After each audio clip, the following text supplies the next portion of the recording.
योगी आदित्यनाथ जी और उनकी सरकार को बदनाम करने के लिए ऑल्ट न्यूज के जो पत्रकार है मोहम्मद जुबैर, उन्होंने एक बार फिर फेक न्यूज को फैलाने का काम किया है और उन्होंने अपने ट्वीट में एक ऐसा व्यक्ति जो समाजवादी पार्टी से संबंध रखता है उसको भारतीय जनता पार्टी का बताकर ट्वीट किए और उस ट्वीट में उन्होंने फेक न्यूज को फैलाया। इसको लेकर बाकी चैनलों ने उस ट्वीट के आधार पर न्यूज बनानी शुरू कर दी और लगभग पिछले 10 घंटों से एक फर्जी न्यूज चलाई जा रही है कि नोएडा के अंदर एक सोसाइटी में श्रीकांत त्यागी नाम का एक व्यक्ति जो कि भारतीय जनता पार्टी का किसान मोर्चे का एग्जीक्यूटिव बॉडी का मेंबर है, उसने और विधायक बताया गया, विधायक है, उसने एक महिला के साथ अभद्रता की है।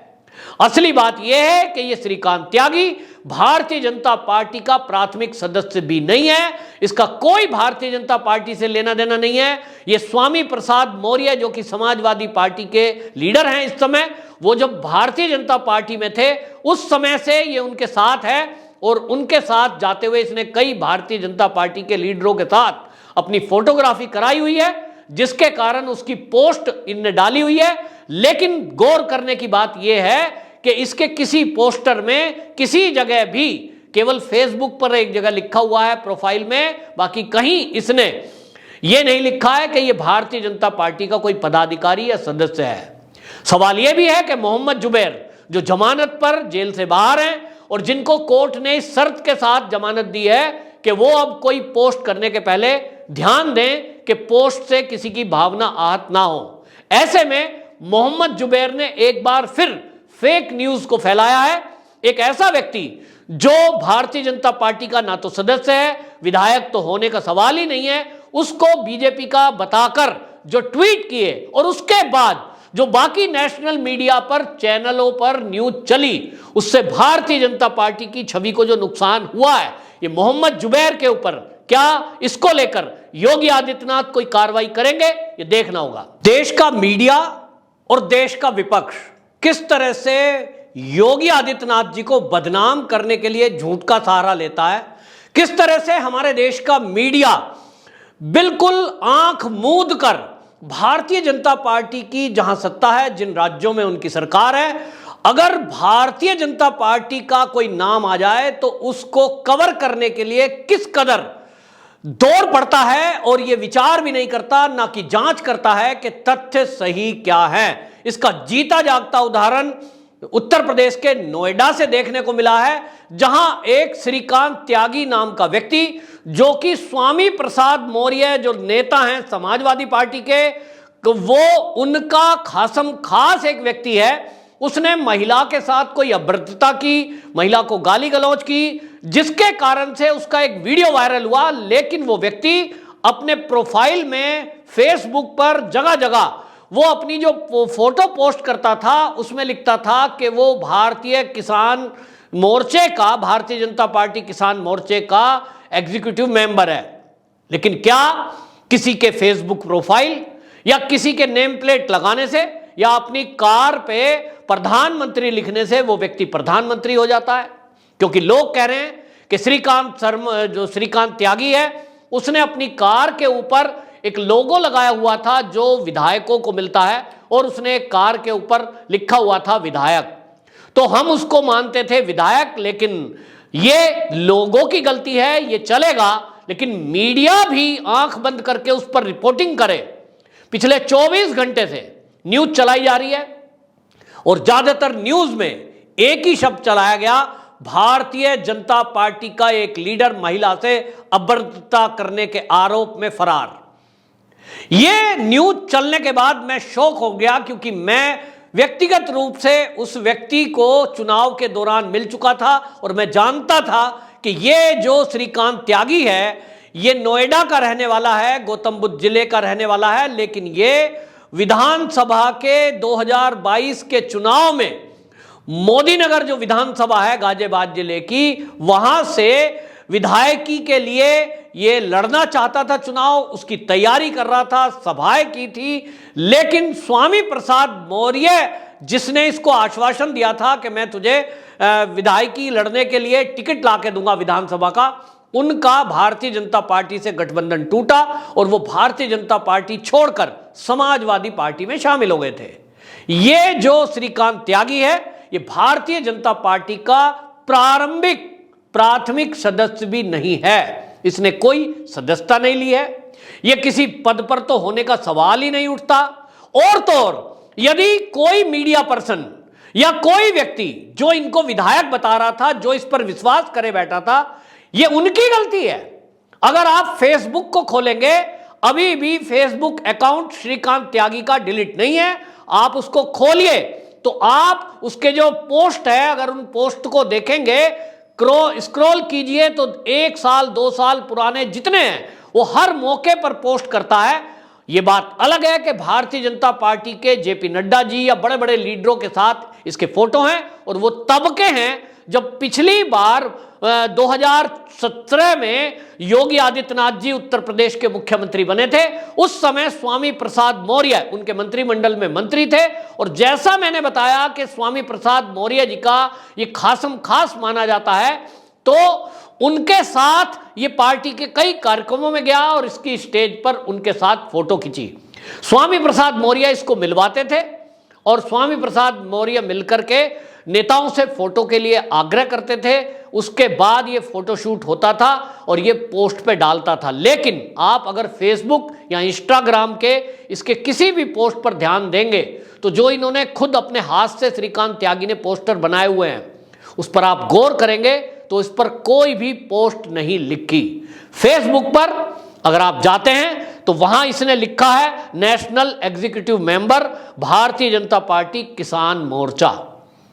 लेकिन जितना मीडिया ये देश का सुबह से न्यूज चला रहा है,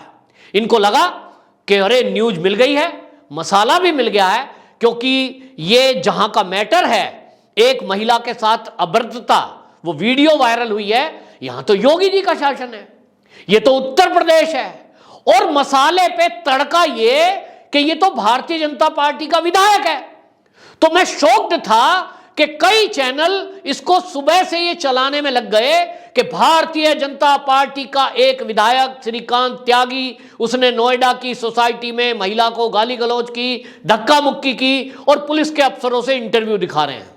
मैं चौंक गया कि ये जो मीडिया अपने आप को नेशनल मीडिया, बड़े बड़े चैनल, मैं नाम किसी का नहीं लूंगा क्योंकि इस दौड़ में सभी थे,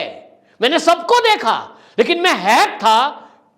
कि नेशनल मीडिया कहलाने वाले अपने आप को ये जरा सा ये पता नहीं लगा पा रहे हैं कि ये वाकई में विधायक है भी कि नहीं। इसमें कितना कठिन काम था। ये काम बाद में भी हुआ। संबित पात्रा जी ने बाकायदा इसको प्रेस कॉन्फ्रेंस थी, उस समय सवाल उठा तो प्रेस कॉन्फ्रेंस उन्होंने दिल्ली सरकार के विषय पर की थी, लेकिन एक पत्रकार ने सवाल पूछा तो उन्होंने इसको स्पष्ट किया कि श्रीकांत त्यागी नाम का जो ये व्यक्ति है जिसने महिला के साथ अभद्रता की है, ये हमारी भारतीय जनता पार्टी का प्राथमिक सदस्य भी नहीं है, इसने कोई 2 रुपए की रसीद भी नहीं कटवाई है। इसके बाद जो नोएडा के सांसद हैं महेश शर्मा, पूर्व मंत्री हैं केंद्रीय, उनको भी मीडिया ने घेरा, उनको सोसाइटी की महिलाओं ने घेरा और घेरते हुए कहा कि वो तो भारतीय जनता पार्टी का लीडर है। साहब, आप कैसे कह सकते हो? वो नोएडा के मंत्री, नोएडा के सांसद हैं, उनकी जानकारी में नहीं है कि नोएडा के अंदर कोई विधायक रह रहा है। महेश शर्मा जी ने स्पष्ट किया क्योंकि वो इसके पहले पता कर चुके थे। उन्होंने बड़ी जिम्मेदारी के साथ इसको कहा, मीडिया में कहा कि ये जो श्रीकांत त्यागी नाम का व्यक्ति है, इसका भारतीय जनता पार्टी से कोई लेना देना नहीं है, इसका कोई भारतीय जनता पार्टी में पद होने का तो सवाल ही नहीं उठता। इस पर आप मीडिया की हद देखिए कि इस मामले में मीडिया वालों ने भारतीय जनता पार्टी किसान मोर्चे के जो राष्ट्रीय अध्यक्ष हैं और बीजेपी के सांसद हैं राम कुमार चाहार, उन तक से यह सवाल पूछा कि आपका एक पदाधिकारी है एग्जीक्यूटिव बॉडी का, नेशनल बॉडी का, और उसने इस तरह की बदतमीजी की है। उन्होंने स्पष्टीकरण मीडिया में दिया कि यह किसान मोर्चे का कोई पदाधिकारी नहीं है और किसान मोर्चे में युवा इकाई है ही नहीं। लेकिन इसके बाद भी किसी मीडिया ने इस पर कोई स्पष्टीकरण नहीं दिया, कोई सफाई नहीं दी, किसी मीडिया कर्मी ने सॉरी नहीं बोला। लेकिन आश्चर्य का ठिकाना फिर मेरा रहा जब इसमें मोहम्मद जुबैर नाम का व्यक्ति, जिसने नुपुर शर्मा के बारे में एक ट्वीट किया था और उसके बाद नुपुर शर्मा की जान पर बनाई, मामला पूरे देश में नहीं दुनिया में फैला, उस मोहम्मद जुबैर ने भी इस झूठ बोलने में, तड़का लगाने में कमी नहीं छोड़ी। कोई फैक्ट चेक करने के नाम पर लल्लन टॉप इसको फैक्ट चेक नहीं कर रहा। ये पता लगाने की कोशिश नहीं की कि जब एक व्यक्ति वो लगातार जितने भी पोस्ट डाल रहा है और उसमें जो पोस्टर लगे हुए हैं, उस पोस्टरों में, या जो उसने विधानसभा के 2022 के चुनाव में प्रचार किया ये सोचते हुए कि मुझे जो है विधानसभा का टिकट मिल जाएगा मोदीनगर विधानसभा से, उन सभाओं में कहीं उसके परिचय में ये नहीं बोला गया या कहीं पोस्टर में नहीं है कि ये भारतीय जनता पार्टी का फला पोस्ट का आदमी है, क्योंकि वो पोस्ट पे है ही नहीं। क्योंकि मैं योगी जी को इस बात में जानता हूं, क्योंकि मैं उत्तर प्रदेश में ही रह रहा हूं, कि योगी जी किसी का पक्ष नहीं लेते, बेशक वो उनकी पार्टी का ही क्यों ना हो। अब उसके खिलाफ कार्रवाई हो रही है। श्रीकांत त्यागी की गाड़ियां जब्त कर दी गई हैं, वो गाड़ी जब्त कर दी है जिस पर उसने विधायक लिखा हुआ था।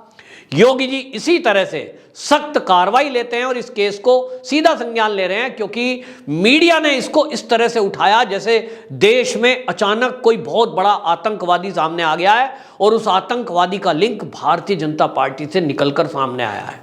मैं मीडिया की उस भूख को देख रहा हूं कि किस तरह की सोच मीडिया रखता है। महिला से दुर्व्यवहार, महिला से गाली गलौज, वो महिला हो या पुरुष, गलत है, बिल्कुल गलत है। उसमें जो पुलिस ने एफआईआर दर्ज की है, बाकायदा 2-2 थानों में एफआईआर दर्ज है, और उत्तर प्रदेश की पुलिस इस काम में सक्षम है कि अपराधी कोई भी हो और कितना भी बड़ा अपराध क्यों ना हो, उसमें वो अब दोषी को सजा देगी।